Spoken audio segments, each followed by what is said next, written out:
Hello, everyone. We are live. My name is Callie Ann, and I'm a bookseller with Mysterious Galaxy. Tonight, we have an exciting panel for you. We're joined by one of the largest author events I've done in a while. We have the Midnight Hour Anthology panel. Midnight Hour is edited by Abby Al Vandiver. It's an anthology that collects crime fiction from 20 authors of color. We are joined by 5 of those authors tonight. We have Callie Browning, Vera Chan, Tracy Clark, Christopher Chambers, and Faye Snowden in the house with us tonight virtually. I'm going to let them all do their own introductions because you guys don't want to hear from me or not hear from me.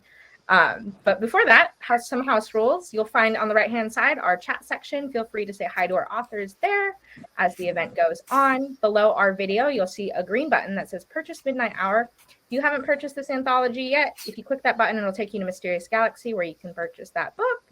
And last but not least, below that, you'll see the Ask a Question button. If you click that, you can type whatever questions you have for any and all of our authors here tonight, and they will answer that in the second half of the event.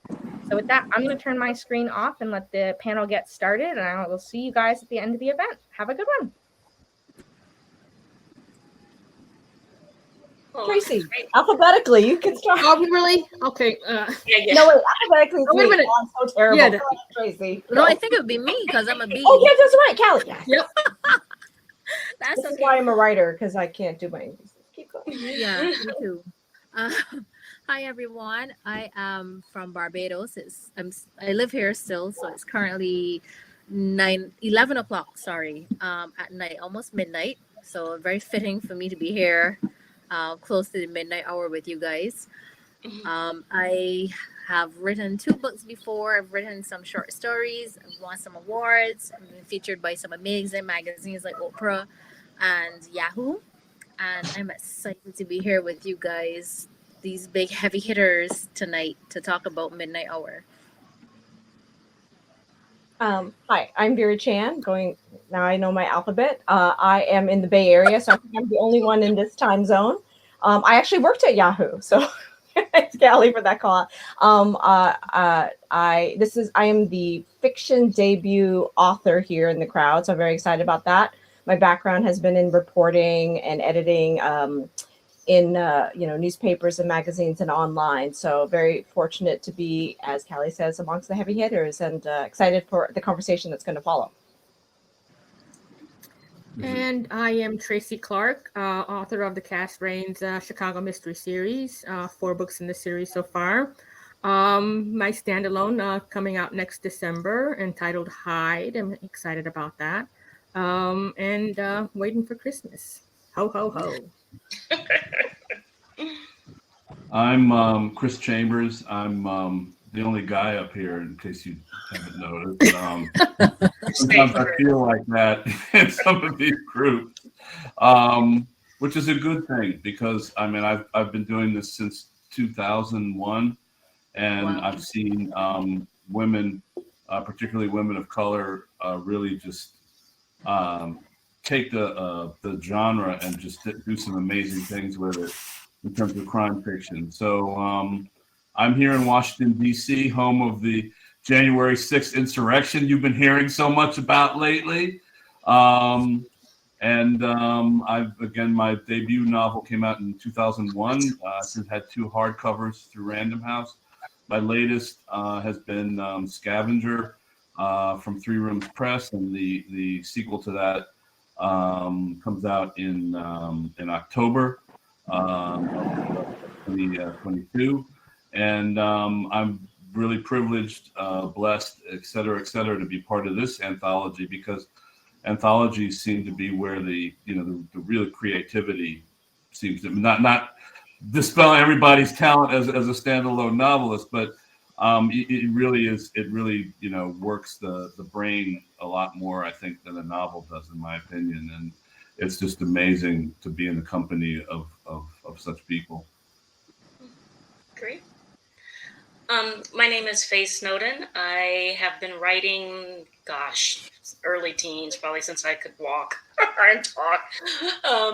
I am currently the author of a killing series with Flame Tree Press. My book, A Killing Fire, was out, I think, in 2019. I have a new book out, a sequel to that, called A Killing Rain, coming out in June 2022.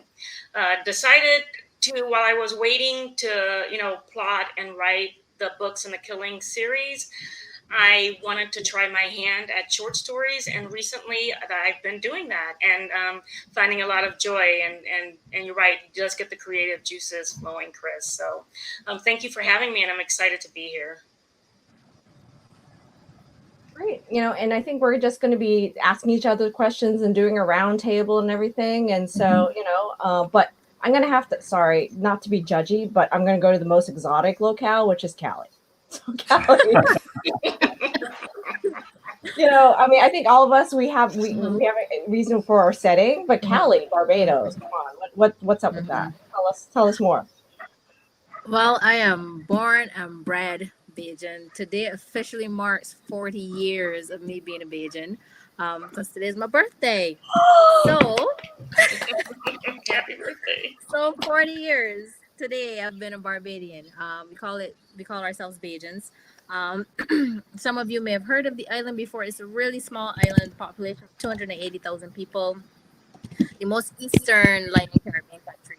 And Barbados is just, for me, one of the most exciting places to write about, just because we have a history that is so rich. It's so incredibly rich in terms of how critical the island was to England at the time, in terms of our position, and because they used to call us Little England.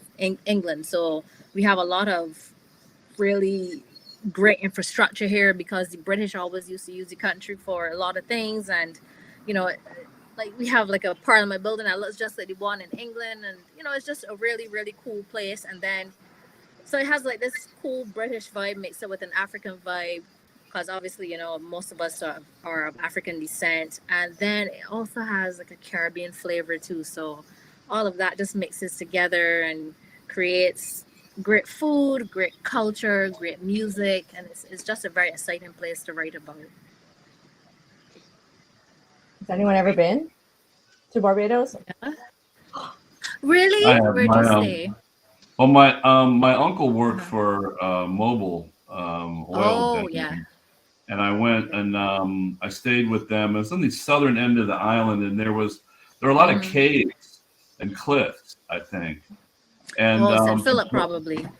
Yeah, but this was a long time ago. This was when I was in college, and you can see by the hair. The caves are still there. The caves are still there. It's okay. Ronald Reagan was president at the time, and they set me up on a date with my cousin's teacher.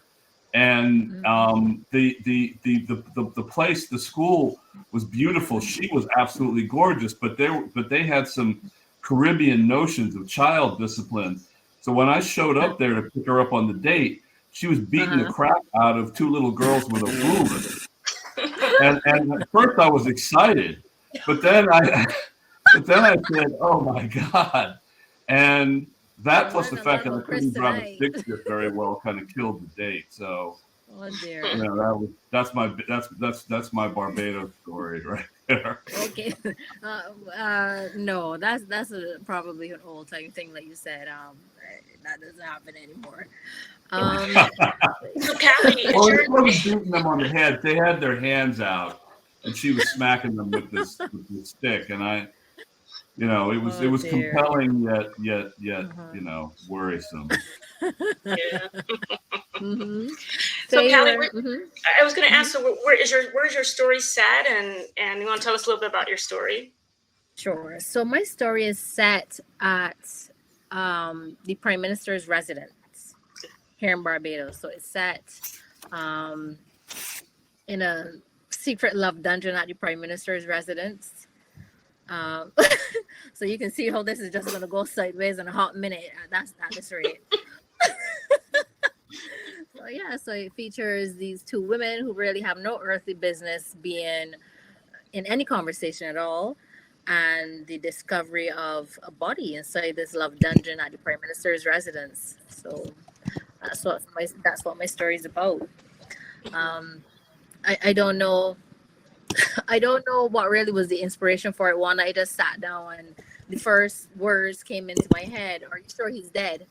And I just started writing, and it just went on from there, and it took on a life of its own. And before I knew it, I started to kill people a lot. I didn't realize until a few years in that I probably was a mystery writer instead of a really sick person who just likes killing people with my imagination. So that's the bulk of it.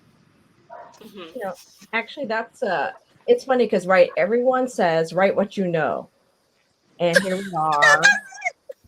So, Chris, I'm going to ask you because even though you're talking about Barbados setting and the ruler thing, and there was an insurrection where you live, but tell me about why you decide to off people, why that genre drives you, and then the setting of your call center story. I love your call center stories. Well, Callie's page 54 and Chris's page 285 of your article. Yeah, in the matter of Mabel and Bobby Jefferson. Well, this was a new kind of a thing for me. Most of my books are more hard-boiled noir, very hard-boiled noir, very edgy. People talk about me and The Wire and stuff like that when they read my stuff. They remember The Wire, But I wanted to do something that was more kind of, I wouldn't say lighthearted, but more kind of caper oriented. And I have a lot of friends and people and ex-students and et cetera who worked in the call center. And, there was one topic that I never really touched in terms of crime fiction, and that's just insurance fraud, which is actually, when you look at the number one cause of most domestic murder situations, it's usually insurance fraud. There's nothing any more exotic than that.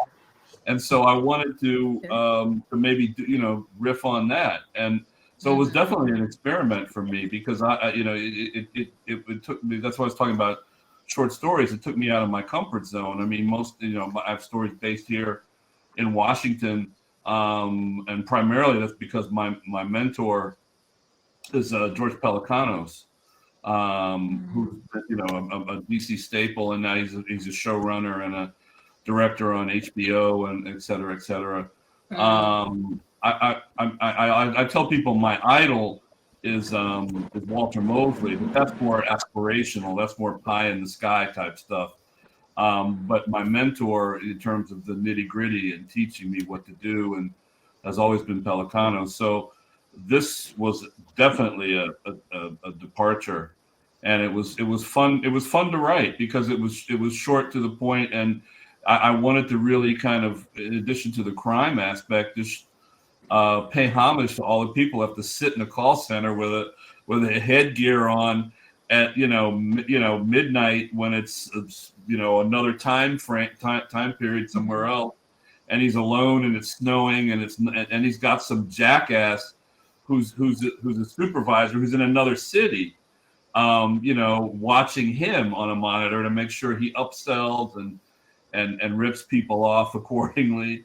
And so that's a fact of life now. And so I wanted to just marry all that together. And I was really happy that Abby gave me a chance to kind of spread my wings on that, because I never would have written a story like that otherwise. Well, I want to know, Chris. Go ahead, Faye. Sorry. No, you go, Callie. Okay, you cited some really important quirky facts there that I just really want to get some clarity on. I mean, where do you find information about the number one cause of domestic violence being insurance fraud? I'm just curious. Where does one find that kind of information? Before 2000, I was an attorney, and back in the day, back in those days, I mean, they used to say on the C drive. I'm dating myself now. On the C drive of every attorney's computer at work is a novel that they're trying to do. And I mean, it's just facts that, just accrue over lifetime. Oh, wow. You know, and it's I mean, because I try not, even though I've been a crime writer for a long time, I mean, I do other things too. I mean, the last anthology I did was the Black Panther anthology for Marvel. And, you know, so I had to do a lot of research to understand the research, the universe there. So doing research and coming up with background stuff is not that hard for me. You know, so it's kind of second nature, I think. So Yeah. Yeah, then when I'm doing like when I'm thinking about a new book and I don't have a subject matter, I mean, there are databases you can hit, you know, like crime statistics, what are the most common crimes, and I don't, you know, I can't think of any off the top of my head, but I do a lot of that, you know, government statistics for the U.S. That's where I base, you know, most of my stories. That's where I get you can get a lot of that from too, I think. Yeah. So I'm interested in what you said, Chris, about you know, the creativity from the short story. And I know, Tracy, you're an accomplished novelist. What do you find? Yeah, you are. You're she's not that good. Come on. She is great. You get all the aspiration. Slightly award-winning. Yeah. So what do you find different between writing a novel and a short story? And do you think one's harder than the other and all that? Who, Chris or me?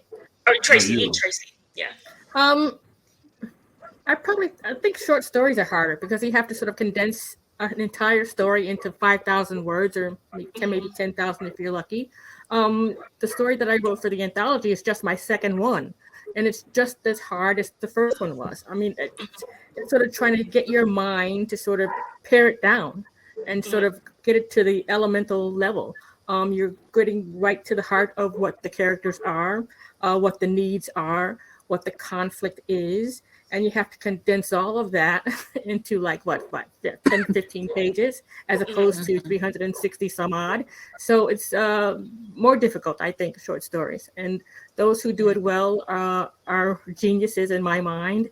It just sort of takes a different kind of a brain thing, a different kind of skill. And I have all the props for people who sort of make their living that way. For me, it's just more difficult than it took me, I think, maybe a couple of weeks to just sort of walking around my house to sort of come up with an idea for this short thing. And I just sort of looked upon this story. My writing process is sort of like tossing spaghetti against the wall and seeing if it sticks. And if it sticks, then I've got something to work on, and then I go from there. And if it doesn't, I know I have to do some more walking around and sort of come up with an idea. So that's how I sort of do it. There's no magic pill or, you know, any process that works for, you know, me. Just sort of working it out and sort of seeing what comes up. Yeah, and it's so funny because that's what I do with the short stories, and with the novels, I find myself, I'm more at my keyboard and with my paper and my outlines, and there's some reason about taking papers from yellow legal pad, balling it up and throwing it around until you're surrounded by this balled up paper. For some reason that inspires me. But for the novel, I can do that, right? But for the short story, those ideas for me have to take a ride, right? I have to walk around with them. You know, I'm driving to work or I'm in the shower or something. So I like the way you said that you carried it around. You have to carry it around. Do you want to tell us a little bit about, you talk about your story a little bit then? Well, it's called Lucky 13, and I sort of like things that have a twist to them. So it starts out, and you sort of think it's going to go one way, and it goes someplace completely different. I don't want to give too much of it away, but the tables turn, and they sort of turn in an interesting way. And it all sort of culminates at midnight, which is what our theme was. And it took me quite a while to sort of find the two characters that sort of played well with each other. But once I sort of had that central conflict and that sort of cat and mouse sort of a thing, then the rest of it sort of popped out. So I don't outline like you normal people do. Yeah, I don't just sort of, I mean, things just sort of have to come to me, and I just sort of work them out on the page. I sort of go through the same process that maybe outliners do. I just do it on the fly, and it seems to work. So that's how I sort of got to that. And hopefully I don't have to write another short story anytime soon because Will you? Will you though? We look for But I don't opportunities. know why she's it's so saying that, hard. because- It's hard. Yeah, but everybody is. I mean, every time I see a review, Tracy's story is mentioned every single time. And Faye's yeah. nodding, and Vera's nodding because it's true. So Tracy, I think that maybe short stories are your milieu, and you just don't realize it. Mm-hmm. Oh, that sounds like I don't realize it because I'm pretty sure it's not. If you could see the track in my carpet right now, I mean, you have. Yeah. But, And then, Okay. I was going to ask you about your process. Well, it's funny because you guys are saying like the novel is easier. So I actually have 2 books on submission, novel length. And during the pandemic, it's been a bit challenging. And so while I was waiting, I also have a full-time job, but I was like, these 2 books are out on submission. I'm going to write a 3rd book. And I always overwrite, which is ironic because my background, right, is in newspapers and whatever. Right. So it's very concise. Yeah. So I'm used to writing shorter. Well, my editors would say otherwise. But, so here I am with these like long-winded novels. I'm like, I can sell like parts of these words to other people who use words. But the short story was much easier because you're right, because the training is, my background is in features. So every time you profile someone, you interview someone, even if it's someone well-known, especially if it's someone well-known, I don't want to have a mini story that's different than any, right? Like, yeah, you got a movie coming out, you're sort of trying to pimp that, but what is the angle that I can have and tell the story within here? That's going to be different from something else because everyone knows your movie's coming out. But what can I say that's going to be a little bit different? But Chris, you were saying about, you usually do noir. So Murderer's Feast is what I hope to start a new genre micro-genre called corporate noir. Because, right, and I've been in the corporate world, like it or not, for like forever. And definitely, was Reagan? Well, I don't know. I think Reagan was, I don't know what I was doing when it was Reagan. But and so there's all these, it's just right for satire. And obviously there's movies and books and, Silicon Valley and whatnot. But really the day-to-day is quite, can be quite tedious. Right, too, because it's like working in a bureaucracy, right? It's so big and everything you do, you want to move, is a lot of hurry up and wait. But also, too, there are moments, I've met so many great people in the places I've worked at, and only like a small, tiny number what I want to kill. But, you didn't invite your workmates to this, right? No. Is it me? Is it me? It's me. It's me, right? Me. I know you want to kill. But I have to say that the character that I have, John Manley, like not so subtle a name, like so, right? Because it's almost like a satire noir too, right? Because you have to, if you're going to write about corporate noir, it's going to be satire. And I will say that one of the reviews, I'm so happy because someone used the word surreal for my story, and I'm like, yeah, surreal. That's what you want. I'm gonna make a T-shirt. But so what about you, Faye? What about tell us about the setting? And by the way, your book is on Tracy's is on page 1 and Faye is on page 150. Yeah, and it was so funny because this book, for some reason, I couldn't find the table of contents. I don't think it has one, and I was like, yeah, it doesn't. Okay, but it was so funny. I live in the Bay Area too, but I live more in the Central Valley.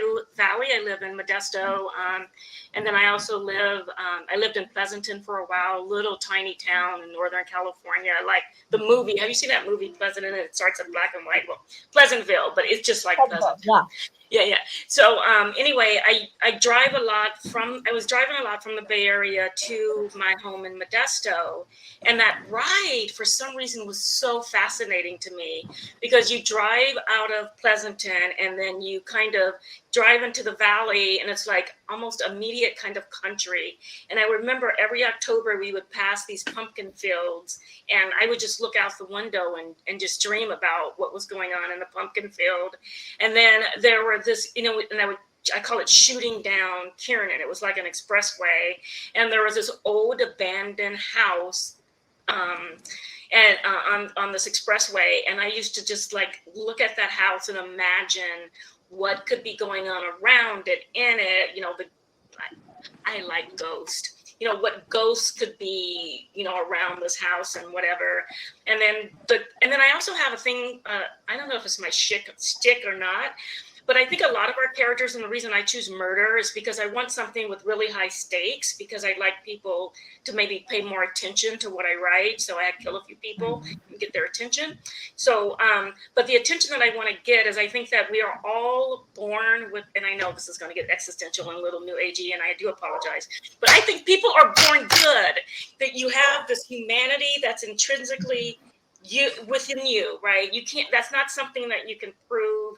It's just you, right? But a lot of people go around trying to prove, especially BIPOC people of color, that they trying to prove that they belong, that they are worthy and deserving. And so a lot of my writing, I kind of explore people that are trying to do that. And because to me, that's something that you cannot do. You're just born with that humanity. You're going to get yourselves in all kind of problems trying to prove that you're human, right? So this book, not this book, but the short story, Johnny is someone who doesn't realize that. So he has spent his entire life trying to prove that he's worthy, and he gets himself into a bit of trouble doing that. So that's how the idea came up anyway. So it's a little new agey for today. You can kind of, that's just me.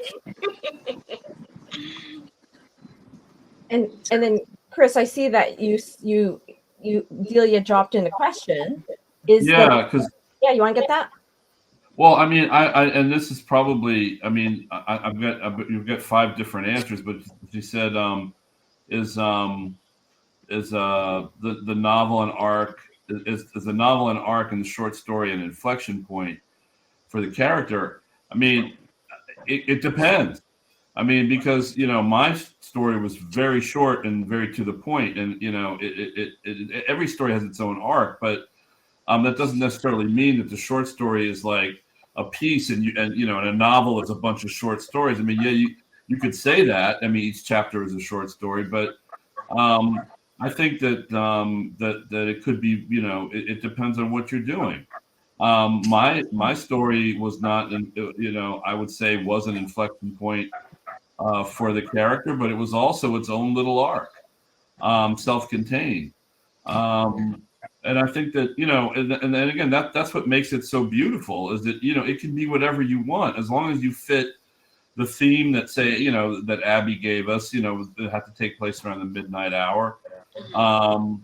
You can make it what it is. I think that the problem is as like Faye was stating, like just driving around. When you're trying to think up an idea for a short story, it's probably a little more arduous, and you probably do have to do a lot more driving, because you have to come up with this kind of idea that's going to be an inflection point, and it's going to be a little tiny arc, and that's a hard thing to do.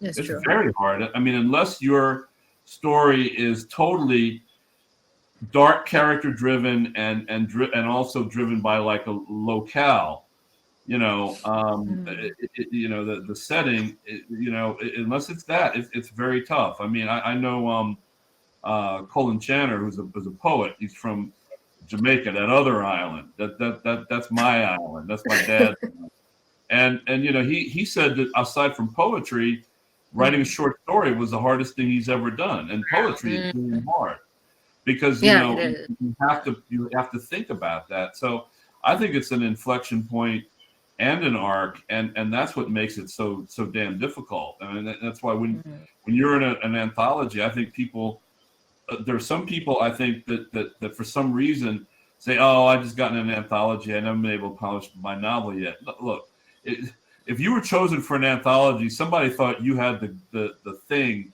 you had the stand to pull this off, because this is hard. This is really hard. Yeah. And then about that arc, what's interesting is that in a novel, you can build it, right? And you have plenty of opportunity to show the arc. But in a short story, you have to like choose 1 or 2 sentences or 1 or 2 words that creates this mood that you can like show that there is actually, if you're going to have a character arc, it could be flat, right? But to show the movement of the story. And that's what I found. I found that the most difficult, but also the most rewarding. Even though it was challenging, it was very entertaining. It was like trying to put a puzzle together.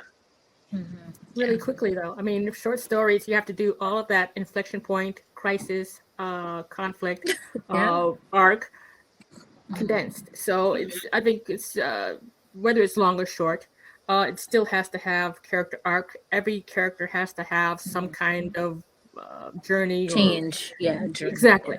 So it's just more difficult putting it in a short story as opposed to a novel where you can sort of meander a little bit, not a lot, but just sort of go through the hills and the valleys and the peaks and everything, and sort of get to the end when you get there. Short story doesn't give you that luxury. So you have to put all of that that arc and all that inflection point and all of that crisis and need and want and everything into that 5,000 word limit. So as I said, it's a tough thing to do. Some people do it very well, and kudos to them.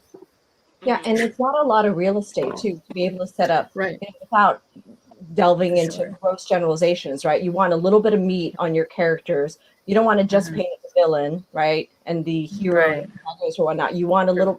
The best characters have a little bit of everything, and you just have very little real estate to do enough of a sketch. So you're like, okay, this person was worth killing or not worth killing, and this person was worth, engaging with them or not worth engaging them, right? And then also to put like tiny bit of clues, so you're like, oh, I didn't see that coming, right? The twist in a very, very little amount of time. But I will say, Callie, the fact that you kind of had like a political twist in a short story, that is hard to do. I think a political story like that.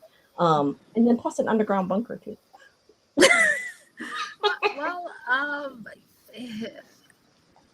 You see, like how you guys are talking about how one thing is hard and one thing is easier.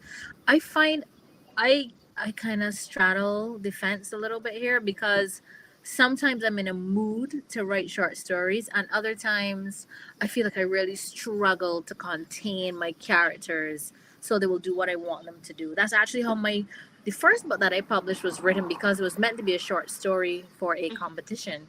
And the characters just kept talking and talking and talking and talking. Before I knew it, 25,000 words later, I'm like, well, I can't possibly condense this. So I had to turn it into a book. That's how my first book was created, because I only used to write short stories before. But now I find that if I'm like feeling like a little restless, that I do write short stories. But if I feel, more at peace and more zen, I tend to write, something more long form. But in terms of politics, I find that politics feature a lot in everything I write, because I find politics to be really intriguing in terms of not just the politicians themselves, but the people around them. Because to live in a politically fueled atmosphere, you have to have a certain temperament of your own.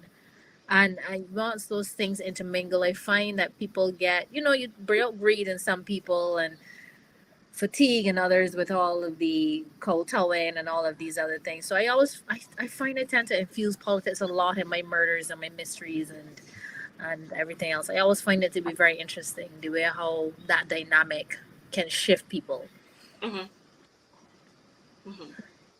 So it's just a natural thing for me, I find. And hey, there was part of your setting, well, there's a reference, right, to culinary school, right? Yeah, I know. I was going to say, like, what's your cooking? Yeah, so I always say that I'm a cook and I'm not a chef. So I know how to read a recipe and I can doctor them up. I know what spices go with what. But if you're asking me to open my cupboard and kind of come up with a dish, you're getting McDonald's. So yeah, I have to follow. My mom and my grandma, they were the chefs. I'm just a cook. I follow their recipes, sometimes to my detriment, because they don't write everything down. I was making rolls and I've got this doughy kind of hard brick thing. How did this happen? So yeah, but yeah, no, just that. But what's always fascinated me about culinary school is here's my morbid. I'm also morbid, very morbid. The meat. I mean, the meat that they, the whole part of the animal, the things that they do that that really kind of fascinates me. But I didn't do any research for this. Right. I just use that fascination with the, you know, how they learn about the different cuts of meat and in the culinary school, and then this, you know, these two students who kind of do things that are not nice. So yeah. One thing I love about this anthology is how broad the theme Midnight Hour is, but then, you know, there's stories about politics, insurance fraud, chefs, and everything else in between. And that's one thing I really loved about it. Like, all of these stories are so, I think there's a story for everyone in terms of like their background and their interests, and that's one thing I really loved about it. Because I don't think, Vera, you told us about your story so much. A little bit more. In terms of like do you feel like there are lots of people who because I know you said like we all have a little bad in us, we all have one person that we, you know, but do you feel like you're, what's the question? An angry person? No. Because yes, but keep going. But that was not your question. Like what inspired you to really, like, what aha moment did you have that made you write your story then?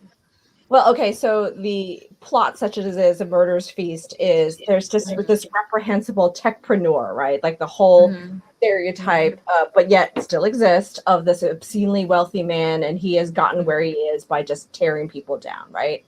And then so there is a narrator that you don't know who it is, and who has helped plan this 5-day gourmet feast, right? With butchery, with, you know, all the stereotypes of Silicon Valley. Now, I will tell you, I have never been invited to any of these things, right? Because they exist, right? So I think part of that, number one, is resentment that I've never been invited. So therefore, but I get it.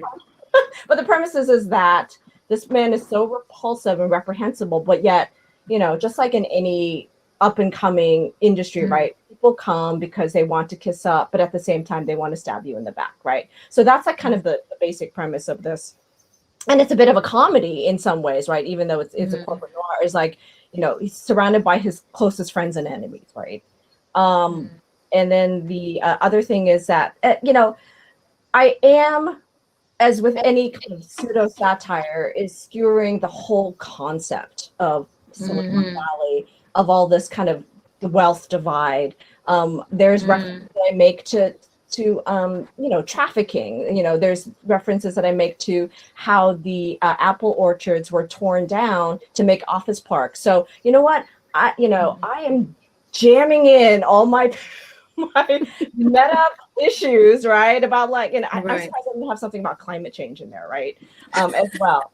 But I would, and so this kind of served as a proxy for just all these ills of society, right? Right. In this somewhat packed piece.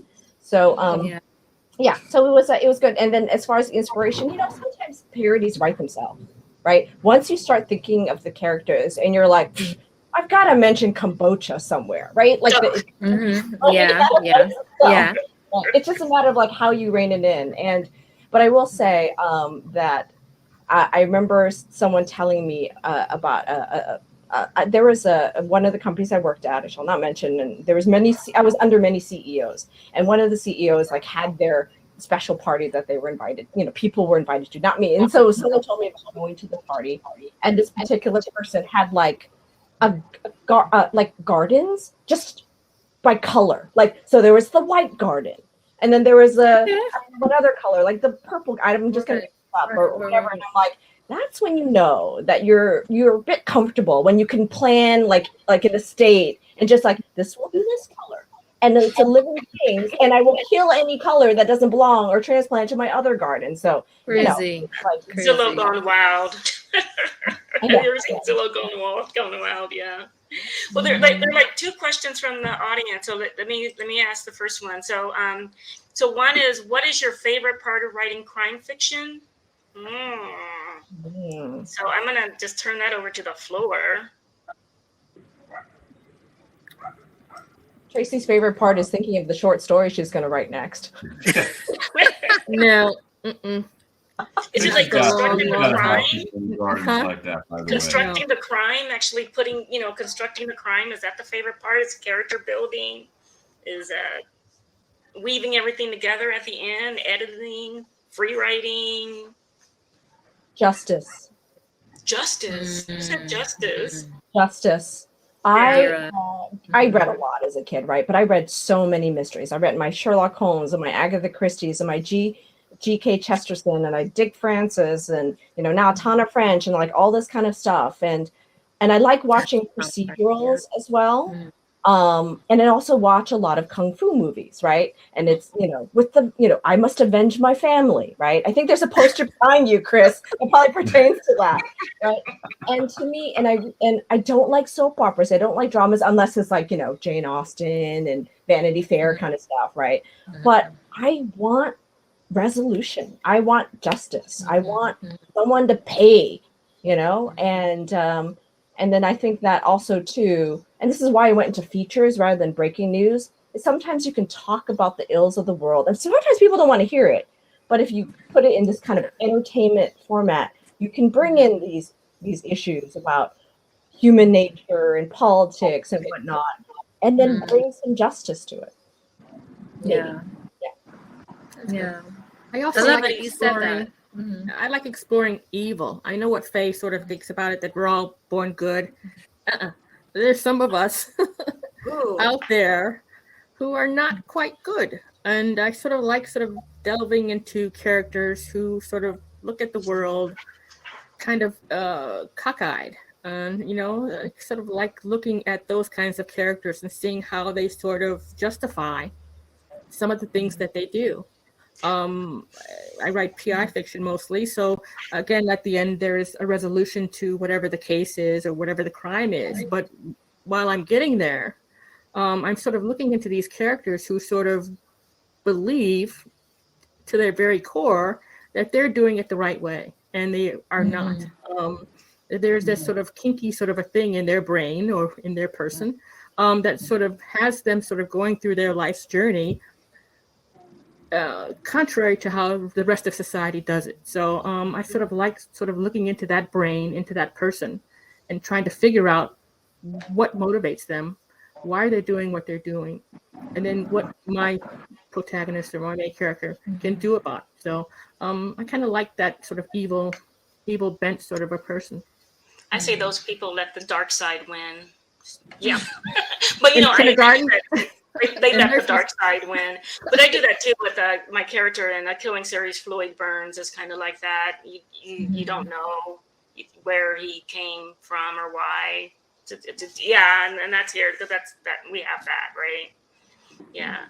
Chris, what about you? What is your favorite part of writing crime fiction? I think it's for me because a lot of it is kind of hard-boiled noir, but it's probably closer to what Tracy's doing in terms of what motivates people to do these things, and it's not just the antagonist. It could be in the milieus that I write about. It could be just anybody on the street. I mean, we're talking about bad streets in DC and Baltimore and places like that, and there are a lot of people who do quote bad things, but they think that they're not the villain. They're in a box. They can't really do anything else. They're 20 years old. They don't think they're going to make 21. So, who the fuck cares if I shoot this guy over a bag of weed? I'm going to die soon anyway. And so it's like that kind of thing. And then I think for me, it's to see how my protagonists, who are only maybe a little bit step above that, how they navigate that and have stayed alive as long as they have. I think it's almost like for me, it's like writing a human pinball machine. It's just how this person can bounce through all these obstacles but also be fair to the people who are the bumpers, who are the quote bad people. Why are they bad? I mean, or do they even consider themselves bad? Right. Kind of thing. And that's what makes us all into it. I mean, it's got to be something. because if you look at the number one sellers in this country, I mean, it's not literary fiction. It's crime fiction and everything that it involves, everything from cozies to psychological thrillers. I mean, this is a quintessential American literature now, and I think it's because it's about these are visceral stories about good and bad people, and I think you can't, yes, you can write a novel about that boy you met when you were 16 at the beach that summer. I mean, God love you if you can do that and win a prize for that. I love that. But the quintessential American literature nowadays, and it has been for decades, is this crime fiction kind of a thing. And I think that it's and because it's so visceral, and I think the visceral part of it is what turns me on. I think it's what turns most people on. Yeah, and I like it because most of the work is already, not most of the work, but a little bit of the work is already done for you, right? Because you have these conventions that you have to follow. So you go ahead and do that, but in the meantime, or subvert them, whatever you want to do with them. But in the meantime, then you can build around the scaffolding. You can explore all these questions and work out all these issues and problems. And I find it interesting that you say your protagonist was just like a little bit above some of your the people that were doing bad things. But I do think there is darkness, that I like to explore too, because I figure that if we don't recognize the darkness inside us, and that when there's me again, but that's not me barking, but me going all new agey. But that it's the darkness that you can take it over, right? It can take over if you don't recognize that. Yeah, you can do some pretty crappy things to people. Look at our history, but you've got to recognize that and learn how to control it. And so, Callie, do you want to? And while you write, what's the best part of crime fiction? Did you get a chance to weigh in on that question? Sure. For me, what I love about crime fiction more than anything else is exploring it in a Caribbean context, because I know one of the reasons why most of us may have gotten into writing is because we felt there may have been a lack of representation. And I think that's especially true in certain cultures, because yes, you can be a person of color, but then when you're a person of color from certain places, you have less, inspiration in terms of other authors to look to and that type of thing. Yes. So we talk about being the change we want to see. So for sure, I feel like a lot of what comes out of the Caribbean is literary fiction, and I personally always used to lean to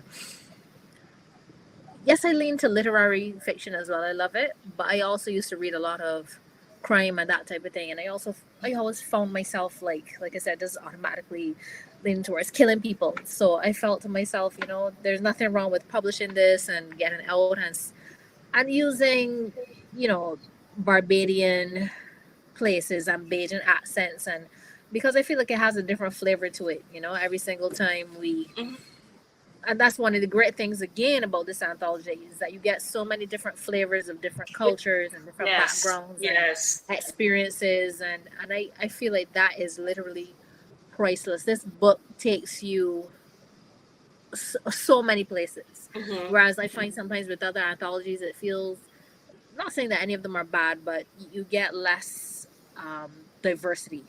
Yes, so and story and thought and style and subject matter. Yeah, exactly. I feel like every story in this book surprised me, every single one, and I feel like I learned something with everyone too. Because I don't always know about certain parts of Silicon Valley, like the same parties Vera spoke about, or that insurance fraud was so huge, like Chris spoke about, all of these things. So that's what I love about this anthology. But for me, what I love about writing crime fiction is definitely looking into people, and we always put a bit of ourselves into our writing. So it also helps us to look into ourselves as well, both the good and the bad. Tracy, Faye, and seeing, and just seeing what we're made of sometimes. I feel like I always come away from writing with a different idea of myself. And that's what I love the most about writing crime fiction. Well, and then we're kind of coming up on time, and I promised that I would kind of be a half-ass timekeeper, which I so I will say this, or I didn't promise, and now I'm promising. But anyway, so I would like to know, the last question, if we can do a two-parter really fast, is what authors influenced you, and then who are you currently reading right now? You guys want to answer that question? Or you can rebel. I'm not really a moderator. I'm currently reading. You're not the boss of us. You can say that too. I'm currently reading The Best of Our Spies. It's on my tablet. I'm reading that, and I've been inspired by. You know what? Recently, I've read a lot more Caribbean fiction because I've just found so much of it because of my exposure to Instagram, well, Bookstagram, as we say. So I've read a lot more Caribbean fiction recently, like Monique Roffrey, the more of the classics like Lamings, Austin Tom Clark, etc. So I've been reading more Caribbean fiction for sure. Great, thank you. Vera, do you want to? Yeah, I'll take it on. But although I want to touch on what Callie said real quick, is that she said it was, finding those those authors on the bookshelves that look like you, and how, like, especially from other places. I will find, ironically, for Asian surnames, they tend to be translated works, like for the mainstream on the bookshelf. Like translated from Japan and translated from Korea, and now translated from China, and it's hard to find the native, ones. And so that's it. And can I just say that Chan is kind of a common name, and it's not on the bookshelves, right? What? So, really crazy? Right? That's crazy. But so as far as I've been so much influence, everything from like the Brontes and Austen and Dickens, to long-windedness, to like the traditional mysteries, Dashiell. I read everything. I loved everything. My favorite is Nero Wolfe Rex Stout. I just, oh my God, like I feel like that is the perfect American private eye, and I wish that America treated our native writers as well as the BBC treats theirs, right? And do like those great productions, and then make the Agatha Christie. Like if you go to PBS, you'll watch the Agatha Christie, not so much as the native one. So when I have infinite money one day, I will do a production company. What I've been reading now is Sarah Gran, who is a beautiful writer. Town of French kind of writer. Sarah Gran is actually based in England, and it's and she has a trilogy of the best detective in the world. And so I'm on her last one, The Infinite Blacktop, and it's just it's so and surreal. So I'm gonna kick it over to Tracy. Oh, okay. Two parts. What influences me? I go back a while. So it took me 20 years to sort of get published. So right about the time that I had started to seriously decide to write a book and sort of buckle down and do it, I sort of hit that sort of golden age of female crime writers. Sue Grafton, Sarah Paretsky, Valerie Wilson Wesley, Eleanor Taylor Bland. So those were my influences. I wanted to sort of write something like that. Took quite a while to sort of teach myself to do that, and taking every class that I could find, workshops and stuff like that. But that was my influence. That was what I wanted to do. And I've just sort of stuck with that as I've gone through. I sort of gravitate towards PI fiction. I kind of like that genre. I like strong female main characters. I sort of stuck with that as well. What I'm reading now is latest in a series. Is not quite out. Delia Pitts' Murder Take 2, advanced copy of that. Yeah, it's great. Set in Harlem, Rook, the PI, main PI there. I love that series. I'm reading it now and absolutely love it. But I sort of gravitate towards that. I read everything, but PI fiction is my sort of sweet spot. So that's what I'm reading now, and I'm also waiting for my editorial letter to come back on Monday. So a little nervous for my standalone. So I'm kind of nervous, and it's going to be a long weekend. But that's where I am. Great, thank you, Chris. Well, I mean, I mentioned Pelicanos, and as a mentor and as an influence, Chester Himes, but less so him because of because his Harlem detective stories were they were more pulpy than hardcore. A lot of people don't realize that. So I tend to go back to Dashiell Hammett a lot. And you know, and some women that Tracy mentioned, Eleanor Taylor Bland, who I had the pleasure of knowing, Barbara Neely and Valerie, and Grace Edwards in particular.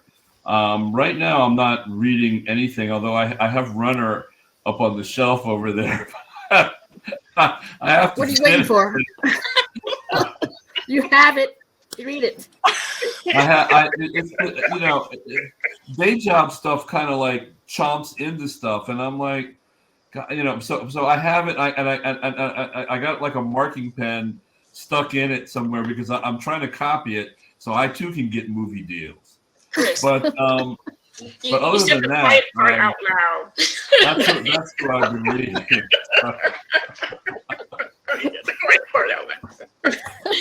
Yeah.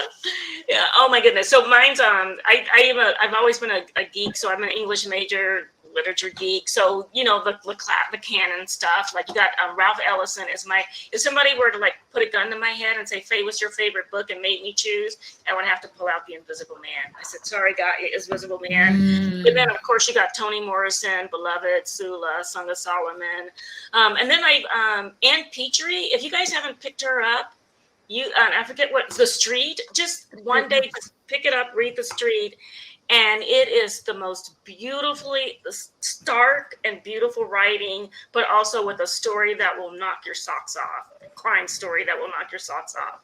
So that one's pretty good. I just finished.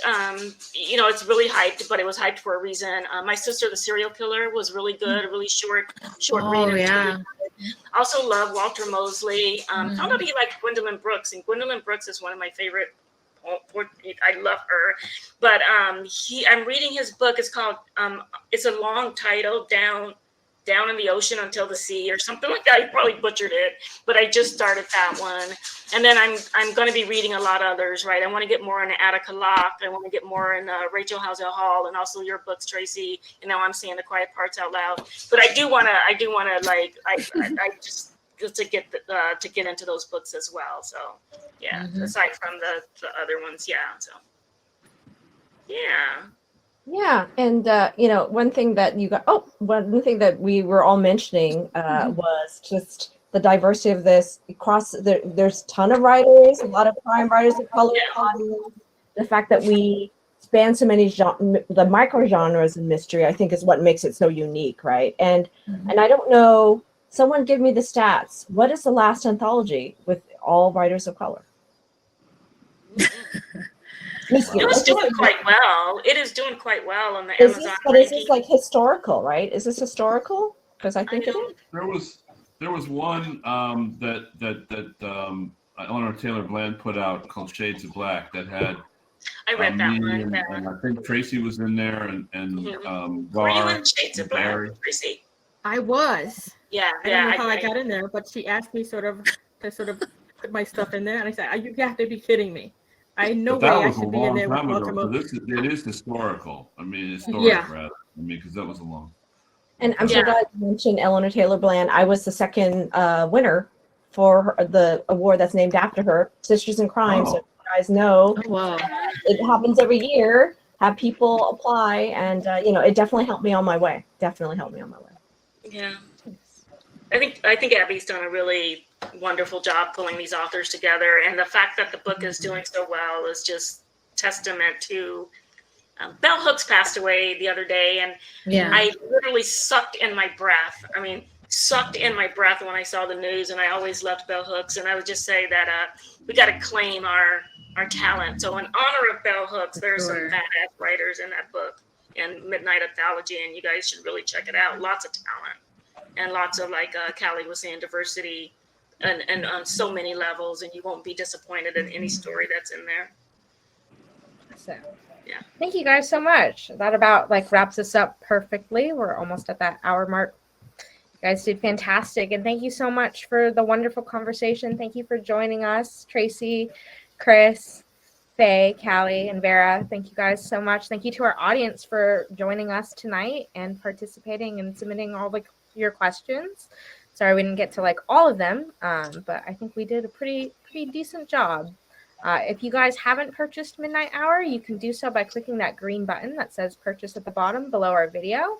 It'll take you to Mysterious Galaxy and you can purchase the book and support all of these lovely authors as well as the other 15 that appear in the anthology. Thank you guys, and we'll see you next time. Have a good night. Happy holidays, Hi, everyone. thank you.